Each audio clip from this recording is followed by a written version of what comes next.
Afternoon all. Let's have one or two games maybe. Okay. Ramboia 2095. Okay, I think I'll play Sicilian defence, bit of variety. I think I played far too many French defence games. So this B3, yeah, I don't really know. Shame. It's I don't know. I don't rate it for white here. Without a gambit, but you know, maybe it's dangerous. Okay, giving up the bishop, I could hijack that diagonal if I take the G pawn, then bishop G7 and F5 later, undermining the centre and the dark squares. I think I prefer that to E pawn. Maybe F5 immediately here actually, then bishop G7.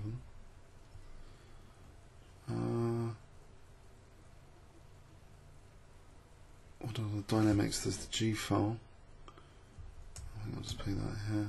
Don't mind double pawns. I don't know if he's trying to confuse me, but it leaves weaknesses the way he's playing it. It's my castle. I'm already threatening knight d4 then.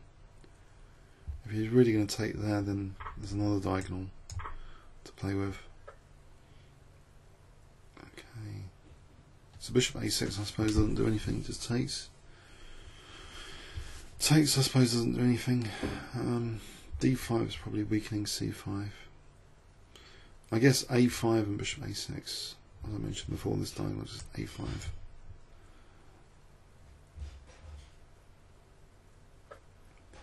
Okay, so if I think bishop a6.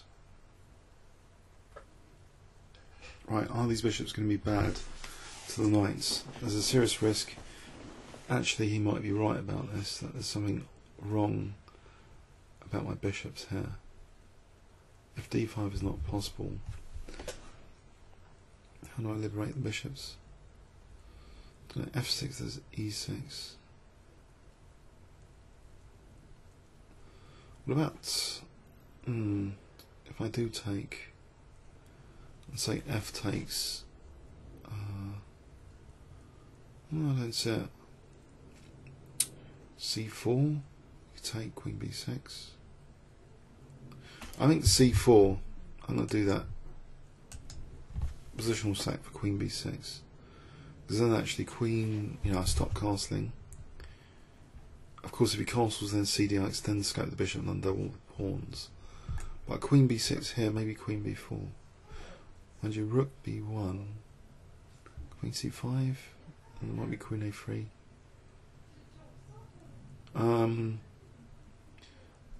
Okay, so queen c5 here. Is that terrible? Okay, so I can attack that c3 knight now. But then rook b3, then there's queen c1. Okay, it's a bit pedantic attacking that, but sometimes pedanticness does pay off. So if knight d1, maybe a4 next, attacking the rook. Knight d1. So if I play a4, I'm wary that these bishops are going to be ineffectual if I don't do anything quick to open up the position. I'll be justifying his strategy. But this seems now weird. Okay, so if I take, I suppose there's rook b1. I get two rooks for the queen. Two rooks for the queen. Or I could just take on f4. Taking on f4, more positional, sort of blows up the centre a little bit and extends this bishop. I think I'm going to take on f4 actually, because this bishop's extended in scope just slightly. I just want to get these bishops alive against the two knights. So that's the important thing, stopping that poor bishop on the diagonal. Otherwise these dark square weaknesses don't count for anything if I can't get this bishop like liberated here. So yeah, queen h1, rook b1. I mean, I could have done that, but now I could just take on e5. Anything better? I can't see anything better. I could take the D pawn that you take and take. No, I'll do that. What I want to do here, so this pawn's important for D5 control. E4 is useful if this bishop, sorry, if this rook wasn't protecting the knight, then E4 would be more dangerous. A4, knight A4. Oh, okay, coming to C5 now.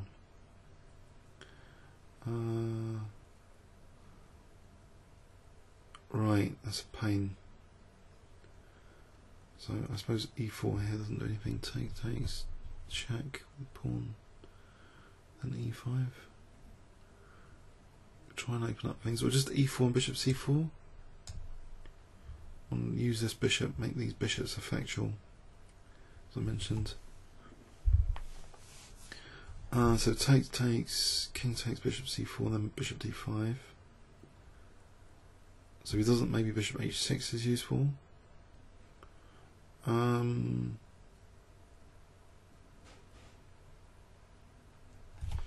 Bishop H6, King E2. So that's the end of that story. Rook D1 here against knight C5, rook D8, I mean knight C5, bishop D4. Otherwise takes bishop H6, so I think I'm going to play that, rook D8. Bit of pressure going on there. Prophylaxis against knight C5. Maybe I'm threatening something, I don't know. Bishop H6, King E2. Bishop takes, king takes, bishop takes C4. That actually looks. I want this bishop on diagonal. Bishop D4, king E2. E3 and there's knight F3. Okay, what about E6 for a moment? Waiting move. Protect that F5.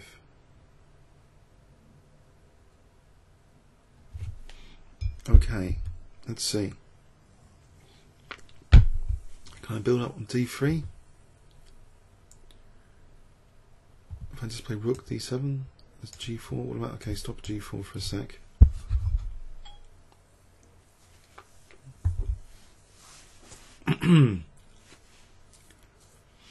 So rook D7, just double up rooks on D3 maybe.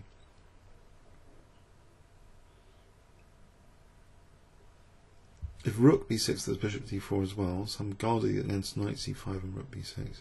King's not in a great spot.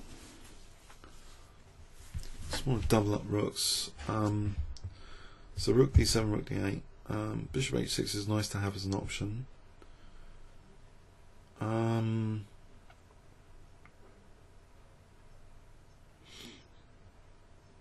Yeah, I think this looks quite pleasant actually. So I think that C4's paid off. Oh yeah. Okay, I can't take, it's going to take on E4 unless I throw in this check and then take on D2 and then take on C4. Maybe it is time for that. No, takes knight E4, F5. I could try this because that actually gets rid of a nice lighted pawn anyway. So if I take and then F5, knight G5, there's bishop H6. Alright, let's go for that, for F5. Mind you, there is knight C5. Oh, I don't know. Have I muddied the waters? Now there's knight C5. Okay, so I've got a passive bishop. He's probably coming back into the game. 30 seconds left. I better start pre-moving like crazy pretty soon. So something like okay, so bishop check here for rook D4. What about E5 and then F4? Ah,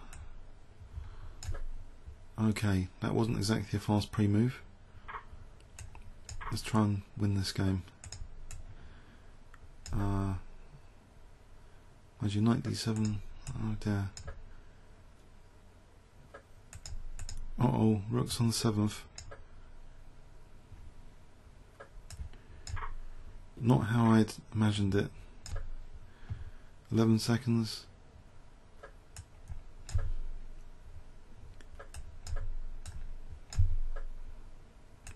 Okay. Oh. After all that. Oh, that's diabolical. No, no. Oh.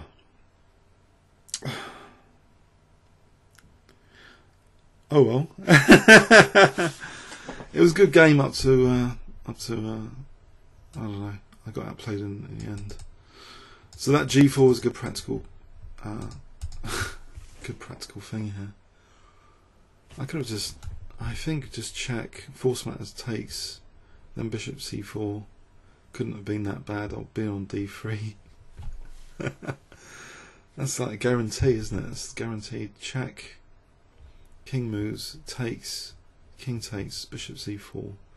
It's just blitz. Comments or questions on YouTube. Thanks very much.